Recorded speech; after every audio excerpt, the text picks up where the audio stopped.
sua Bíblia? Apocalipse capítulo 1, versículo 1.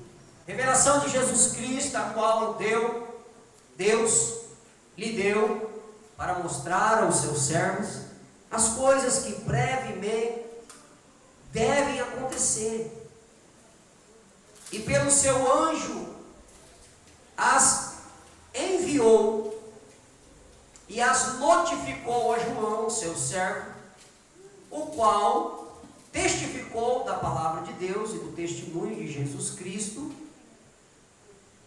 e de tudo o que tem visto. Bem-aventurado aquele que lê e os que ouvem as palavras desta profecia e guardam as coisas que nela estão escritas, porque o tempo está próximo. Amém?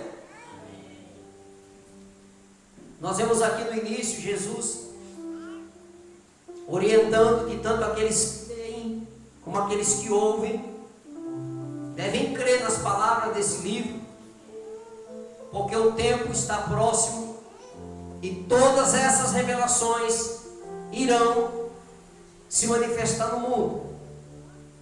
Aqui Jesus ele dá a entender que as profecias do livro do Apocalipse iriam se cumprir em um momento, em um tempo.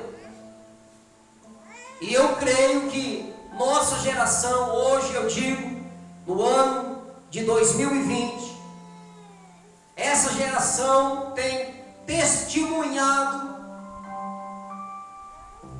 pessoalmente muitas dessas profecias se cumpriram. Amém, amados? Domingo passado nós falamos dos 4 cavaleiros do Apocalipse: o cavalo branco, ou o cavaleiro branco, o amarelo, o vermelho e o preto. Mas hoje nós vamos falar de um tema também muito relevante, que são as 3 rãs do Apocalipse. Amém, amados? Abra Apocalipse 16, versículos 13 e 14. Então vi sair da boca do dragão, da boca da besta e da boca do falso profeta 3 espíritos imundos, semelhantes a rãs, porque eles são espíritos de demônios,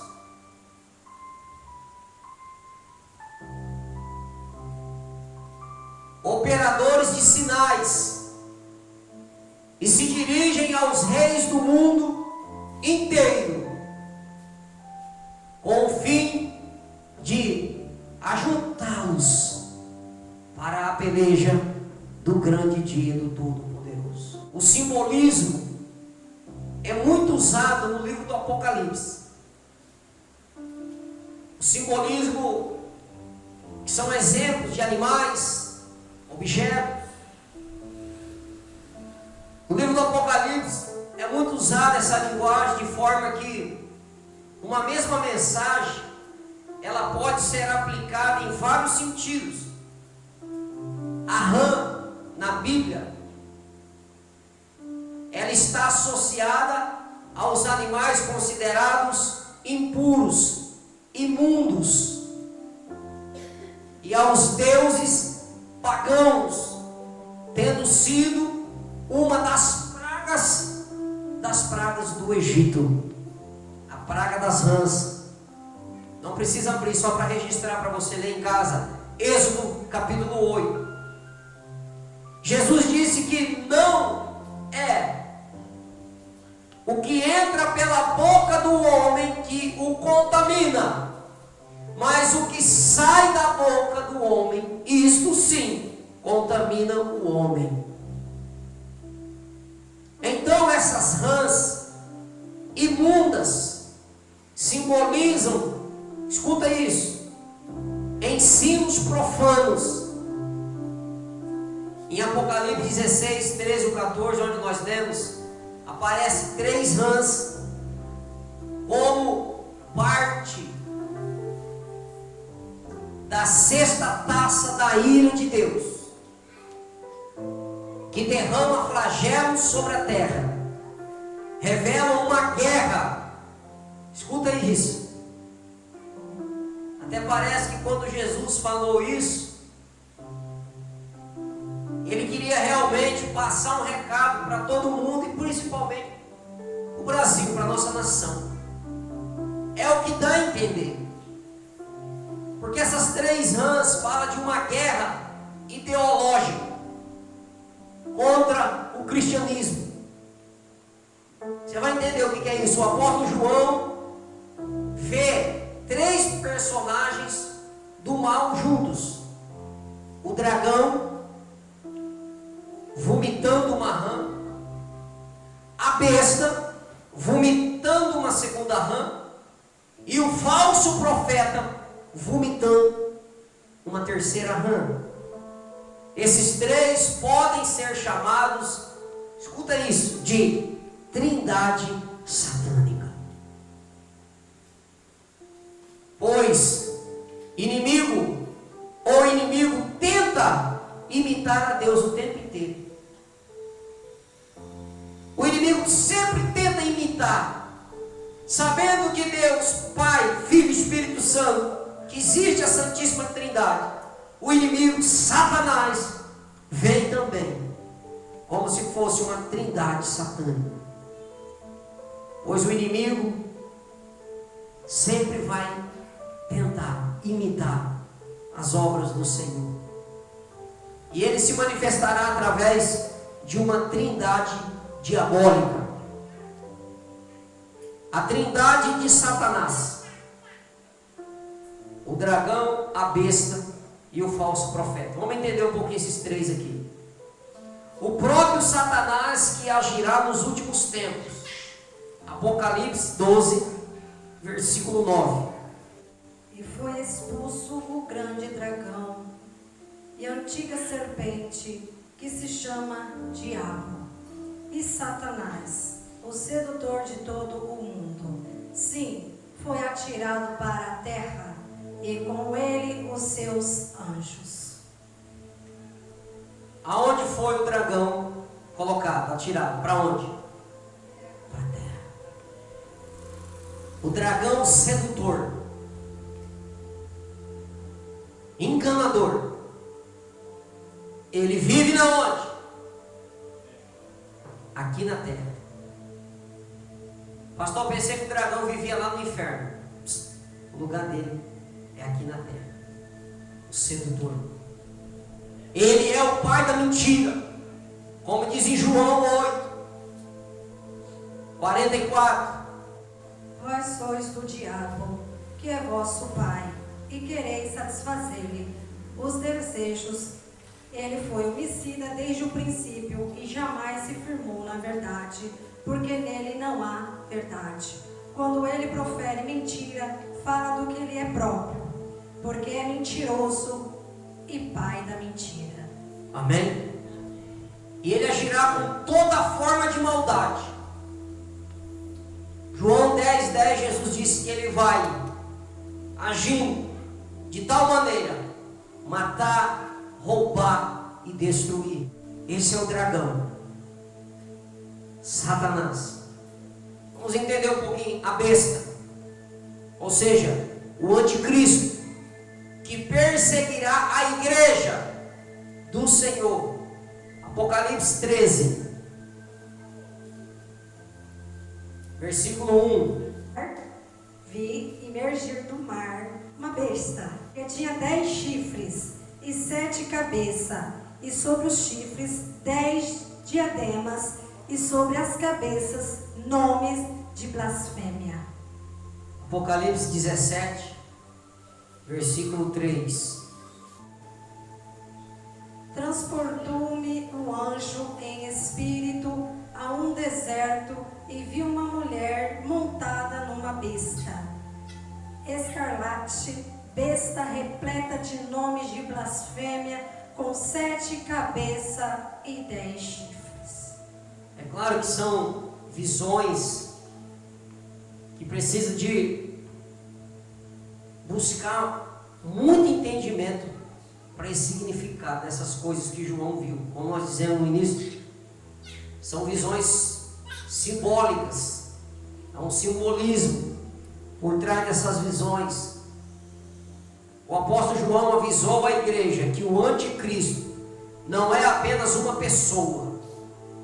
O anticristo, ele é um sistema pecaminoso. Olha o que diz em 1 João 2,18. Já é a última hora.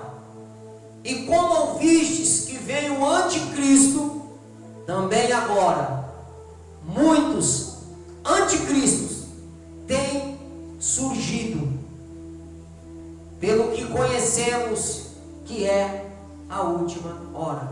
1 João 2,18. Vamos falar da terceira trindade satânica. Primeira, o dragão. Segunda, a besta. E terceiro, o falso profeta. Apocalipse 19:20. O falso profeta, que no caso o representante humano, que divulgará essas falsas doutrinas. O dragão, Satanás, espírito, um ser que vai trabalhar por trás de um sistema, a besta. E para que esse sistema seja implantado no mundo, seja divulgado no mundo, é preciso de um homem, ou seja, de um profeta, o falso profeta. Essa besta foi aprisionada, e com ela o profeta que, com os sinais feitos diante dela, seduziu aqueles que receberam a marca da besta e eram os adoradores da sua imagem. Os dois foram lançados vivos dentro do lago de fogo que arde com enxofre. Amém? Jesus alertou: surgirão falsos cristos, lá em Mateus 24:24. Está escrito isso que eu estou lendo. Surgirão falsos cristos e falsos profetas, operando grandes sinais e prodígios para enganar, se possível, os próprios eleitos. Amém, amados? É claro que existem várias interpretações através de muitas ideologias. Existe muita religião no mundo, muitos pregadores ensinando tantas coisas que às vezes as pessoas ficam perdidas, nem sabem quem acreditar. Muitos tentam explicar sobre esta profecia de várias maneiras. Inclusive no livro de Martim Lutero. Alguém já ouviu falar desse homem? Lutero? Não? Ele foi o criador. Como é que eu vou colocar? É chamado de o primeiro protestante do mundo. Era um padre que começou a dar o entendimento da palavra, começou a anunciar a palavra, e muitas das interpretações de Lutero ia contra a igreja o qual ele pertencia, e por isso Lutero foi excomungado, foi expulso da igreja que ele pertencia. Lutero era um padre. Lutero, ele aplicou uma leitura histórica dizendo: o anticristo seria o poder de Roma. Um padre falando isso. E os seus opositores à reforma, devido a tamanha diversidade de interpretação desse camarada, desse padre, até que a profecia se cumpra plenamente, podemos entender esta mensagem de diversas formas. O que são as 3 rãs do Apocalipse? Vamos entender um pouquinho. Vamos voltar aí no Apocalipse 16. Vamos refletir sobre os 3 inimigos da igreja que podem exemplificar esta batalha ideológica representada por estas rãs em Apocalipse 16. Derramou o cesto a sua taça sobre o grande rio Eufrates, cujo águas secaram, para que se preparasse o caminho dos reis que vêm do lado do nascimento do sol. Então vi sair da boca do dragão, da boca da besta e da boca do falso profeta 3 espíritos imundos, semelhantes às rãs. Porque eles são espíritos de demônio, operadores de sinais, e se dirigem aos reis do mundo inteiro, com o fim de ajuntá-los para a peleja do grande dia do Deus Todo-Poderoso. Eis que venho como vem o ladrão. Bem-aventurado aquele que vigia e guarda suas vestes, para que não ande nu e não se veja a sua vergonha. Então os ajuntaram no lugar que em hebraico se chama Armagedon. Amém? Essas 3 rãs que João vê aqui no Apocalipse, a primeira dela, estudando e pesquisando, eu cheguei à conclusão, e eu creio porque tem fundamento. A primeira rã chama-se liberalismo, que é o espírito de liberalismo. Repita essa palavra, liberalismo. A segunda rã é o sincretismo. Repita aí, sincretismo. E essa terceira rã é o secularismo. Repita aí, secularismo. O que é isso, pastor? Esses nomes difíceis? Realmente é difícil, mas depois que a gente entende, se torna fácil. O liberalismo. O liberalismo atua nos princípios morais. A teologia liberal e progressista não ensina sobre o pecado como está na Bíblia, mas desconstrói os valores espirituais de forma que as pessoas não entendam que são pecadoras. O pensamento do liberalismo, do liberal, deu início ao processo da apostasia, abrindo a igreja para relativizar o que foi determinado na palavra de Deus como verdade. Vivemos o tempo da igreja de Laodiceia. É o tempo que vivemos hoje. Uma igreja morna, que não é fria e nem é quente. Ou seja, de pessoas que estão na igreja um tempo, outro no mundo. Não se sabe se ela é crente, se ela é mundana. Ela frequenta uma igreja, ela se diz evangélica, mas ela é morna, vive no pecado. Porque essa ideia do liberalismo, você vai entender, está sendo disseminado, há alguns anos, principalmente nesta nação brasileira. Por exemplo, hoje em dia, quase mais nada é pecado. É o que estão tentando implantar na mente das pessoas. O liberalismo, ele vem desconstruindo os valores que nós aprendemos com o pai e com a mãe. Os valores, os princípios morais vêm sendo desconstruídos por esse espírito, por esse sistema que existe hoje dentro de muitas igrejas. Hoje pecado depende. Antigamente era, hoje a coisa é diferente, pastor. Os tempos são diferentes. Amados, hoje em dia fica até difícil para um pastor falar, ainda mais que vai para a rede social, que homem, se deitar com homem é pecado. Ele pode ser até processado, apedrejado, ele pode ser acusado de crime, de homofóbico. Mas a Bíblia diz que isto é o quê? É pecado. Amém? Hoje é difícil. Hoje o pregador dizer que o liberalismo é uma obra satânica, que ser liberal é compactuar com esses espíritos satânicos que já estão agindo no mundo. O liberalismo está aí. As pessoas não sabem mais o que é pecado e o que não é, porque ficou um negócio. Já estão até abrindo igrejas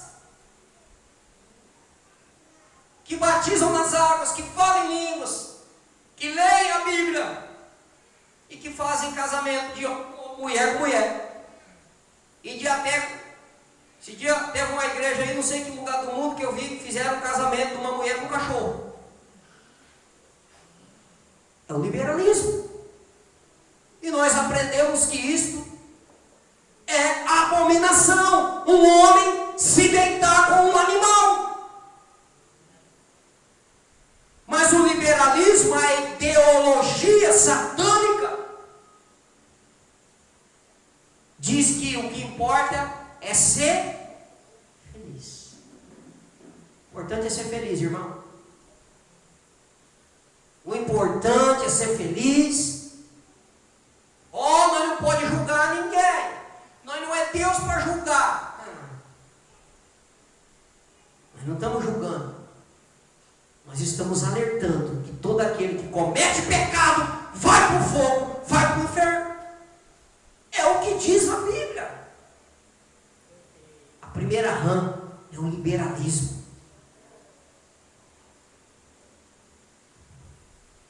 Apocalipse 3, versículo 14 ao 20, fala da igreja de Laodiceia. E olha o que Jesus achava daquela igreja. Olha o que Jesus pensava em fazer com aquela igreja. Ao anjo da igreja em Laodiceia, escreve: estas coisas diz o Amém, a testemunha fiel e verdadeira, o princípio da criação de Deus. Conheça suas obras, que nem és frio nem quente. Quem dera fosses frio ou quente.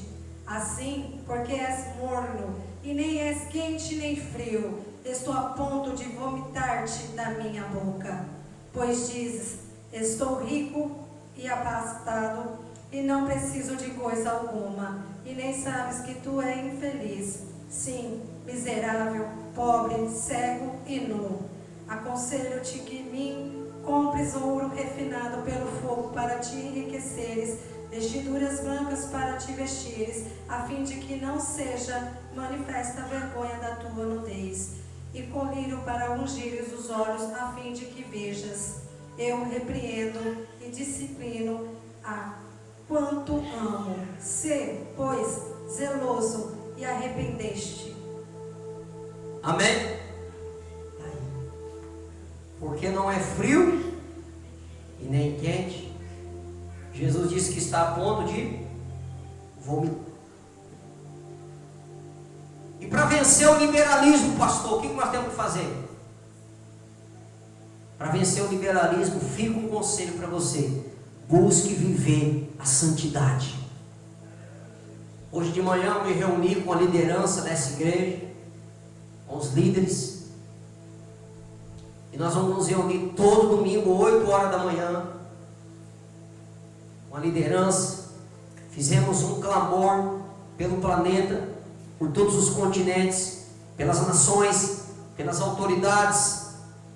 Fizemos um clamor pela nossa nação, todos os estados do Brasil, pelo nosso estado, pela nossa cidade, pelos governantes.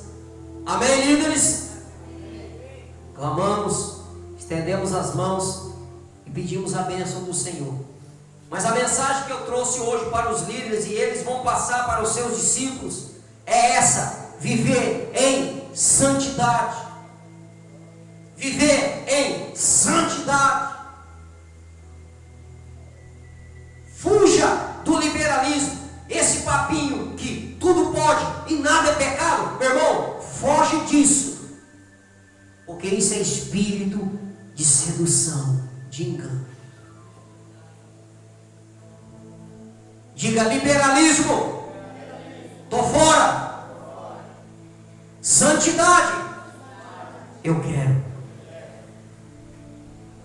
A segunda rã nós entendemos que é o sincretismo. Diga aí: sincretismo. Vamos ver o que é isso um pouquinho. O sincretismo atua nos princípios de fé. ser considerado uma mistura de crenças, por isso o nome sincretismo, uma mistura de crença. Já existe igreja que acredita em tudo quanto é coisa. É ou não é? Ou uma influência de ensinos de outras religiões no meio cristão que estão entrando, costumes que estão entrando no meio das igrejas evangélicas, práticas satânicas, demoníacas que estão entrando no meio das igrejas chamadas igrejas cristãs. Escuta que isso é forte, gerando a falta de identidade e confusão na mente dos cristãos de hoje. O sincretismo age misturando princípios de outras religiões no meio do cristianismo, disfarçando de ecumenismo com ideologias humanistas que exaltam o ser humano, ao invés de o fazer reconhecer que são pecadores e estão destituídos da glória de Deus. O sincretismo coloca o homem como um ser que é merecedor de elogios, de aplausos e até de glória, não dando glória a Deus. Lá em Isaías 42:8, cuidado, que essa rã, ela está pulando dentro de muitas igrejas por aí, misturando as coisas, misturando para atrair as pessoas, para enganar as pessoas. Eu sou o Senhor, este é o meu nome, a minha glória, pois não a darei a outrem, nem a minha honra às imagens de escultura. Amém? Estão colocando imagem de escultura dentro da igreja, sincretismo, querendo dar honra, homenageando elas. E aqui Deus está dizendo que não dá, não reparte a sua honra, a sua glória com nada e com ninguém. Graças a Deus que esse copinho de vidro me ajudou no momento difícil. Me apeguei a ele, que é meu velhinho. Beijei ele e ele me curou. Graças a Deus por isso. Que loucura é essa? Deus não reparte a glória dele com ninguém. Sincretismo. Estão misturando.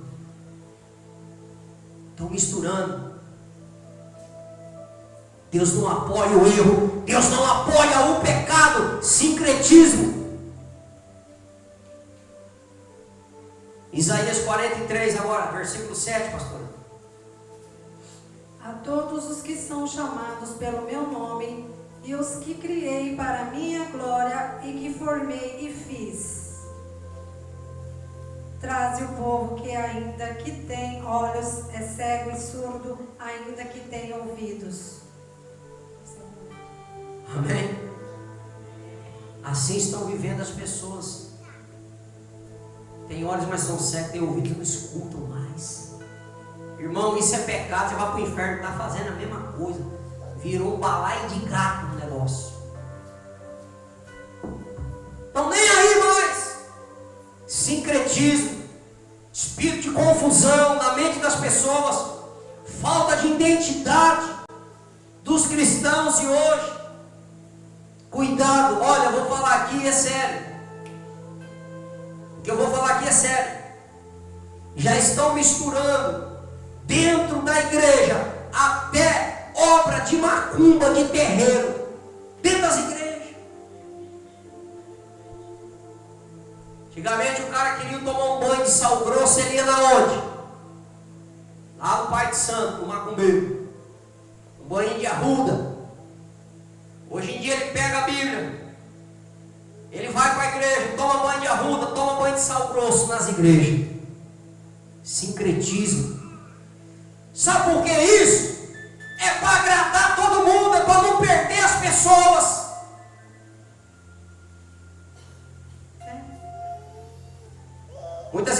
evangélicas que vieram muitos anos pregando contra a imagem, contra a idolatria, passaram dos tempos para cá, passaram a doar objetos para as pessoas, dizendo que esses objetos são consagrados. Leva lá, irmão, o lenço do milagre. Leva lá, irmão, o livro da... Leva lá, irmão, né? O sapato mágico, o pires da vitória. Sincretismo, confusão. Tem gente que dentro de casa já tem um altar só para colocar os objetozinhos, as medalhinhas, a coluninha, o martelinho, o cajadinho, o tijolinho. Estão sincretizando o Evangelho de Jesus. Fuja dessas coisas, fuja da confusão. Pastor, o que eu faço para me ver livre do sincretismo? A verdade da palavra de Deus, só ela pode vencer essa confusão. Diga sincretismo, estou fora. Diga a verdade da palavra de Deus, estou dentro. A terceira rã, nós entendemos que simboliza o secularismo. Primeira rã, qual é a primeira rã? Liberalismo. Segunda rã, sincretismo. Terceira rã, secularismo. Você sabe o que um cara falou para mim esses dias? Deixa eu falar uma coisa aqui para vocês antes de ler aqui. Pastor, essas mensagens é muito difícil para o povo entender. Olha só o que eu escutei. Esse tipo de mensagem só tem que pregar para o povo lá de São Paulo, porque o povo aqui não entende essa linguagem. Meu irmão, eu repreendo na hora uma conversa dessa, porque esse povo é um povo inteligente, e Deus diz que dá sabedoria de graça para aqueles que pedem. Eu não posso ver as minhas ovelhas e tratar o povo do Pará, o povo de Oriximiná, como um povo desmerecedor de ouvir uma mensagem mais profunda, sim, mais complexa, porque eu tenho a certeza que você entende muito bem. Pode ser que alguma dessas palavras complicadas a gente às vezes passa batido por ter fugido da escola, não ter frequentado as aulas de português. É ou não é? Tem algumas palavras que a gente fica até meio enrolado para falar. Mas quem mandou só ir na escola por causa da merenda, Mários? Quem mandou? Você matar as aulas de português para ir nadar no garapé? Mas eu não vejo diferença entre o povo de Oriximiná e o povo de São Paulo. Não! Você sim é capaz de entender e de compreender a palavra de Deus. Quem crê no que eu estou falando? Secularismo. Repita aí, secularismo. Vamos entender isso aqui. O secularismo, a terceira rã, diz a respeito à relação com o mundo. A igreja precisa ser o sal desta terra. A igreja precisa ser a luz desse mundo. Jesus falou lá em Mateus 5, versículo 13 e 14. Sois o sal da terra. Ora, se o sal vier a ser insípido, como lhe restaurar o sabor? Para nada mais presta senão para, lançado fora, ser pisado pelos homens. Amém? Nós somos a igreja, fomos chamados para influenciar a sociedade com o Evangelho e não se conformar com este século que vivemos. Secularismo quer dizer se conformar com esse século, irmão. Hoje as coisas é assim mesmo, pastor. Não adianta o senhor querer vir mudar a cabeça, porque hoje as pessoas pensam assim. Não, eu não concordo com isso. Eu não concordo com este século. Paulo diz aí, Romanos 12, versículo 1 e 2, desculpa. Rogo, pois, irmãos, pela misericórdia de Deus, que apresenteis o vosso corpo por sacrifício vivo, santo e agradável a Deus, que é o vosso culto racional. E não vos conformeis com este século, mas transformai-vos pela renovação da mente, para que experimenteis qual seja a boa, agradável e perfeita vontade de Deus. Amém, igreja? Não vos conformeis com o quê? Com este século, mas renovar a mente. Amém? Isso quer dizer não acreditar no Deus deste mundo, não, no Deus do século presente. João 8,16. Seu jugo, o meu juízo é verdadeiro, o eu só, porém eu aquele que me enviou. E 2 Coríntios 4,4.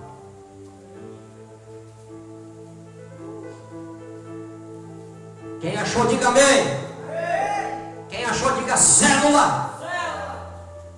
As células essa semana vai bombar. Nos quais os Deus deste século cegou o entendimento dos incrédulos, para que lhes não resplandeça a luz do Evangelho da glória de Cristo, o qual é a imagem de Deus. O pensamento secular disfarçado de modernismo, escute isso aqui, escute isso, promove uma inversão total dos valores. Quando a igreja e as pessoas não conseguem mais ter a sensibilidade diante do pecado, gerando o verdadeiro mundanismo dentro da igreja. 1 João 2,15. Não ameis o mundo, nem as coisas que há no mundo. Se alguém amar o mundo, o amor do Pai não está nele. Costumes estranhos, as escrituras estão entrando dentro das igrejas, tomando lugar no altar. Amém? Mundanismo. Pastor, o que eu faço para viver fora desse secularismo? É não se conformar com este século, com aquilo que quer empurrar goela abaixo dos cristãos de hoje. Irmão, pecado sempre foi pecado, hoje é pecado e sempre será pecado. Amém? A busca da fidelidade pode vencer o secularismo. Seja fiel, diga secularismo, estou fora.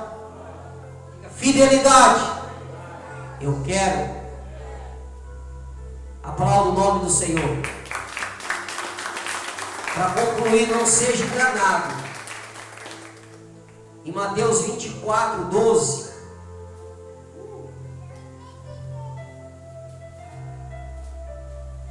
olha que coisa que Jesus falou.